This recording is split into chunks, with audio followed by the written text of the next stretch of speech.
A cold October Sunday, and cars pour into Donington Park Circuit, packed with pilgrims.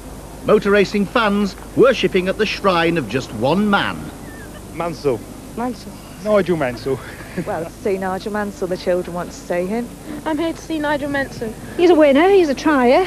He keeps at it until he achieves results. He's British, and that's what we all like to see, somebody winning, isn't it? They came to see him, he came to see them. Right, we'll start the line. The first 30 people. I've come for the fans, and you know, we have a reciprocal agreement where you know, I just love them to death, and they support motor racing, and then this weekend, and it's just fabulous. Ford had offered Nigel a seat in their Mondeo, fastest car in the Touring Car Championship, for the end of season shootout, a fun event where the quickest start at the back. Despite a misfire, Nigel had gone well in practice and was placed in the middle of the grid. But he had other plans as well.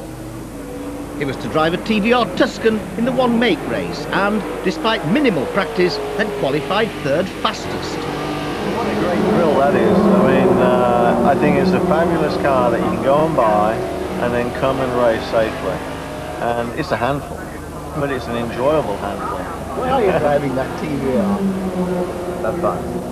To be honest with you, to give the fans an opportunity, when you only have one race, if something goes wrong, you know, fault of your own, you're knocked off at the first corner, everybody goes home disappointed. There was no thought of such worries as the huge crowd rose to 60,000, matching the turnout for the British Grand Prix at Silverstone in July. All drawn by one man? Well, not quite. Nothing to do with Mansell, honest. So your man Tiffany Dell put one over Mansell? Interesting. Well, Tiff, you've got one fan at least. Tiff had two chances to renew his rivalry with Nigel. His Ecurie Cost Cavalier would line up just ahead of him on the grid, but the TVR drive was less successful. A blown engine in practice meant starting 8 places behind Nigel in the Tuscans. How long had it been since they'd raced together? I think the last time must have been about 1977 when we were both in Formula 3, 77, 78, and he seems to have done quite well since. How do you think he's going to drive in this TVR race? I think he'll go really well in the TVRs. It suits his style of driving. They're brute horsepower cars, they don't handle that well. You've got to take them by the scruff of the neck and really, you know, make the most out of them, and that's really something Nigel's always been so good at. So I think he's going to really be up front and battling for the lead. In the TVR race, there must be some people who know the car a lot better than you do. I think everybody. And probably many that know Donington better, because you haven't raced much here, have you? Oh, not for the last 10, 11, 12 years, yeah. So what's it going to be like if you get beaten? No problem. I mean, I'm going to enjoy it, and I'm going to be the first to congratulate whoever does. I mean, you know, we haven't come here to set the world alight from the driving point of view. We will drive to the best of my ability today, and I should try and get the best out of whatever machine I'm driving, but the thing is to have fun and race. The touring car shootout may have been intended as a bit of an end-of-season party. These tin-top racers take any racing pretty seriously. No one wanted to lose, and the bumping and boring started on the very first corner, with the inevitable happening.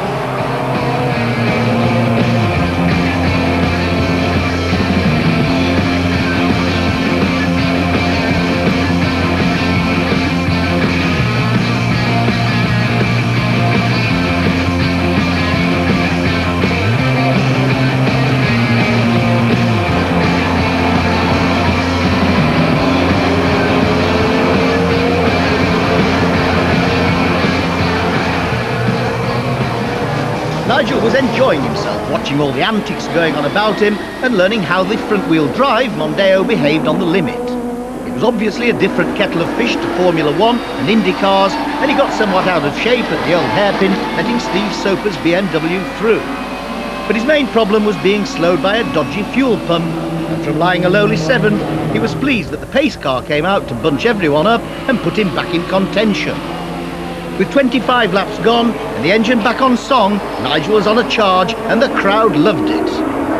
Back past Soper 1 lap to claim 4th place, and on the next up to 3rd, muscling past Tiff on the same bend and pushing him onto the grass into the bargain. In the kerfuffle, Steve Soper slotted through as well. It looked like a charge to the front, except that this time the slide at the old hairpin was too wild to control. Steve and Tiff tried to slip through on the left, but Tiff didn't make it. It was a major shunt and the race was stopped immediately while Nigel was carefully removed and taken to hospital suffering from concussion and severe bruising. When the race was restarted, Tiff's Top Gear teammate David Leslie came home first, while Tiff found his own battered and bruised Vauxhall wouldn't turn right properly and he fell back to finish 6th. Still, he was happy to have come through the Mansell drama in one piece.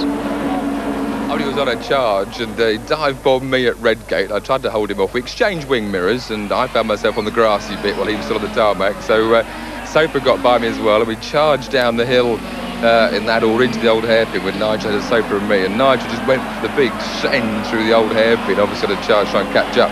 Just got it sort of rally drivers sideways. But unfortunately, even if the rally driver boys think they can catch them, Tony, when they're 45 degrees sideways with front-wheel drive, you ain't going anywhere but off.